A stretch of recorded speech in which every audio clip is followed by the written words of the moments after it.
जय श्री कृष्ण। आज हम कार्तिक महीने के 3 पर्व विशेष जो हैं गोवत्स द्वादशी, धनतेरस और दीपमालिका, इस विशेष व्याख्या को हम श्रवण करें, ये पर्व का महत्व जानें। कार्तिक महीना हिंदू नववर्ष का 8वां महीना है। 8वें महीने की कृष्ण पक्ष की द्वादशी तिथि जो है गोवत्स द्वादशी है। इस दिन गाय माता का प्राकट्य का दिवस है। समुद्र मंथन से गौ माता का जन्म हुआ है और गौ माता का जीवन आनंद करने के लिए हमारे को प्राप्त हुई है। जिसके जीवन में गौ माता का आशीर्वाद है उसके घर में धन की कृपा है। अगले दिन धनतेरस हो जाती है, उसके जीवन आनंद से हो जाता है। इस दिन आपको गौ माता का उत्सव बड़े हर्षोल्लास से मनाना है। गोवत्स द्वादशी 2 दिन हो तो प्रदोष व्यापनी जो तिथि हो पहले दिन उसको ही ग्रहण करें, चाहे दूसरे दिन सूर्योदय व्यापनी तिथि हो, पर आपको गोवत्स द्वादशी को पहले दिन ही लेना है। 21 अक्टूबर को रमा एकादशी का दिन है, पर 17:23 के बाद द्वादशी तिथि प्रारंभ हो जाएगी। इसे गोवत्स द्वादशी का जो पर्व है 21 अक्टूबर शुक्रवार के दिन मनाया जाएगा और 22 अक्टूबर शनिवार को धनतेरस रहेगी। गौ माता का गोग्रास जो निकालता है उसके जीवन में आनंद हो जाते हैं। आपने अपने घर की रसोई से जो रोटी आप गौ माता के लिए निकालते हैं वो आपके रसोई घर को, अन्नपूर्णा के उस मंदिर को पवित्र करती है, पर आपके भोजन की थाली को पवित्र करती है गौ माता के निमित्त दिया गया एक गोग्रास। आप गाय की ग्रास को नहीं निकाल पाए तो आप उस दिन एक गुल्लक लाएं जिसमें गौ माता का स्वरूप विराजमान हो। घर का हर सदस्य 1 रुपये कम से कम शक्ति अनुरूप जितना भी हो वो दें। प्रतिदिन वो गोद्रव्य का भाव रखने का नियम बनाएं और वो गौ माता का ग्रास है। 22 तारीख को शनिवार को धनतेरस का पर्व मनाया जाएगा। 22 तारीख को द्वादशी तिथि 18:03 तक है, शाम को 6:03 तक है, पर हम उस दिन ही धनतेरस क्यों मना रहे हैं? क्योंकि धनतेरस का ये नियम है कि धन त्रयोदशी तिथि निषिद्ध काल को यानी रात्रि को भी स्पर्श करनी चाहिए। रात्रि में त्रयोदशी तिथि रहनी चाहिए और 22 तारीख को रात्रि में तेरस तिथि पूर्ण रात्रि रूपेण रहेगी। 23 तारीख को त्रयोदशी तिथि शाम को 6:03 पर समाप्त हो जाएगी। इसलिए आपको धनतेरस का जो पर्व है वो आपने शनिवार के दिन ही मनाना है। शनिवार को लक्ष्मी का विशेष महत्व का दिन है। उस दिन पीपल के अंदर लक्ष्मी का वास माना गया है और आपने पीपल की भी पूजा करनी है। उस दिन आपने पीपल को सुगंधित पुष्प से श्रृंगार करना है और लक्ष्मी जी की कृपा प्राप्त होगी। और ये कार्तिक महीना पितरों को भी तृप्तता प्रदान करता है और पितरों का जब पीपल पे वास माना गया है और लक्ष्मी का वास शनिवार के दिन उसमें माना गया है तो आपको परम आनंद सौभाग्य प्राप्त कराएगा। वो पितरों को तृप्तता भी देगा और लक्ष्मी का आशीर्वाद भी आपको प्राप्त होगा। उस दिन आपने पीपल पर पुष्प अर्पित करके दीप प्रज्वलन करना है और उस दिन आपने एक चांदी का ले सकते हैं तो बहुत अति उत्तम है, नहीं तो आप कोई भी बर्तन अवश्य लें जो आपको घर में शुभ रूपेण प्राप्त करने वाला हो। और चांदी का सिक्का इस दिन लेने का विशेष महत्व है। उस दिन आप चांदी का सिक्का लाएं और घर में एक आपने कार्य करना है, आपने जल पात्र भरना है और जल पात्र में चांदी का लोटा हो तो बड़ा विशेष महत्व है, नहीं तो किसी भी पात्र में आपने जल भरकर शुद्ध बर्तन में जल भरना है और उसके अंदर उस सिक्के को विराजित कर देना है।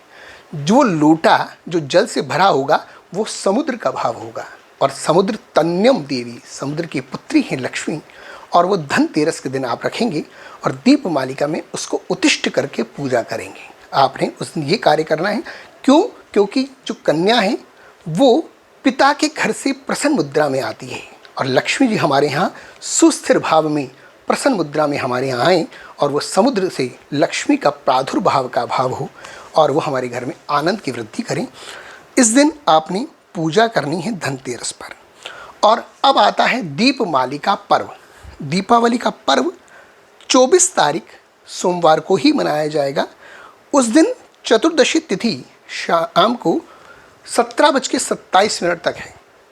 17:27 तक चौदस कहलाएगी, उसके बाद अमावस्या कहलाएगी। और अमावस्या का जो पर्व है, रात्रि में अमावस्या तिथि में निशा काल में दीप प्रज्वलित करने का है और इसलिए 24 तारीख को सोमवार को ही मनाया जाएगा। सुबह आपने 24 तारीख को नरक चतुर्दशी कहलाती है। उस दिन कार्तिक में ही वैसे तेल लगाना वर्जित है।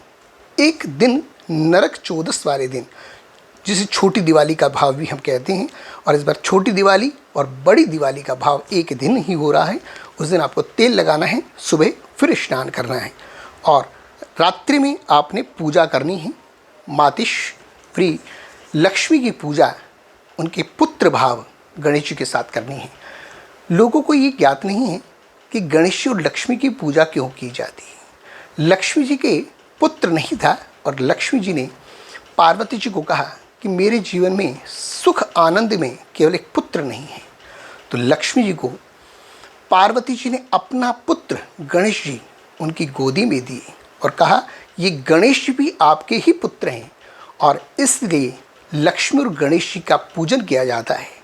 लक्ष्मी जी होली अष्टमी के दिन आपके घर में अपने पुत्र के संग गणेश जी के साथ विराजती हैं और उस दिन आपके घर में अन्न धन सुख का आशीर्वाद देने आती हैं। जिस दिन होली अष्टमी होती है, जो वार होता है वही वार दीपमालिका पर होता है। दीपावली का पर्व उस दिन मनाया जाता है और उस दिन हम भगवान गणेश जी का पूजन करके लक्ष्मी जी का पूजन करते हैं और जीवन को आनंद में करते हैं। गणपति जीवन में सुख की समृद्धि देते हैं। उनके दोनों पुत्र आपके जीवन को शुभ और लाभ से युक्त करते हैं। उनकी दोनों पत्नियां जीवन में रिद्धि और सिद्धि की प्राप्ति करती हैं। दो उनके पोते हैं गणेश जी के, आमोद और प्रमोद आनंद में कर देते हैं जीवन को। वो पर्व आपके लिए सुख की वृद्धि करता हुआ हो। और कार्तिक महीने की कृष्ण पक्ष की अमावस्या विशेष महत्व करती है, पितरों को आशीर्वाद देती है। आकाश में दीप दान करने का महत्व है। कार्तिक महीने में आपने दीपक को आकाश में भी दिखाना है। एक अमावस्या तिथि पितरों को विशेषता सुख प्रदान करती है। लक्ष्मी पूजन हम प्रतिदिन करते हैं, पर महालक्ष्मी का पूजन हम कार्तिक महीने की अमावस्या तिथि पे कर रहे हैं। जिसके जीवन में पितरों का आशीर्वाद है वो लक्ष्मी महा आनंद को देने वाले हो जाती है। आपके जीवन में धन सुख वृद्धि देने वाला ये पर्व हो। पितरों का आशीर्वाद आपको प्राप्त हो, गणेश जी का आशीर्वाद आपको प्राप्त हो, लक्ष्मी जी का आशीर्वाद आपको प्राप्त हो, जीवन सुख में हो।